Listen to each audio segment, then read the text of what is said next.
Guys, welcome back to my Amnu's little world. അപ്പോൾ നമുക്കൊരു പൂതിന്ന് പാനിപ്പൂരി കഴിക്കാൻ പോയാലോ. അപ്പം നമ്മൾ വിട്ടില്ലേ നമ്മൾ പാനിപ്പൂരി കടയ്ക്ക്. ഞാൻ പ്ലേറ്റ് തന്നതിൻ്റെ സന്തോഷത്തിരിക്കുകയാണ്. അടിപൊളിയായിരുന്നു, നല്ല ടേസ്റ്റ് ആയിരുന്നു, കുറേ ഫ്ലേവർ ഉണ്ടായിരുന്നു. അപ്പോൾ എല്ലാവരും തിന്നിരുന്ന ഐസമോൾക്കാണെങ്കിൽ വെറും പൂരി മാത്രം തിന്നിരുന്ന ഐസമോൾക്ക് പാനി ചേർത്ത് കൊടുക്കില്ല. ലാസ്റ്റ് ഞാൻ കുറച്ച് വെള്ളം വാങ്ങിച്ച് കുടിച്ചിട്ടോ. നല്ല ടേസ്റ്റാണ്, മധുരമുള്ള വെള്ളം.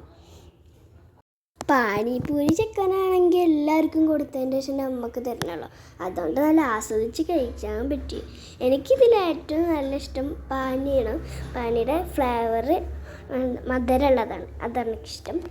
ഇവിടെ കുറേ ഫ്ലേവർ ഉണ്ട്, ഇതെല്ലാതും കിട്ടും, അല്ലെങ്കിൽ ലാസ്റ്റത്തെ മാത്രം കിട്ടും, കുറേ കിട്ടും അത്. പിന്നെ ഞങ്ങൾ വെറുതെ ഒന്ന് നടന്ന്. അപ്പോൾ ഇത്രയുള്ളൂ, ബായ്.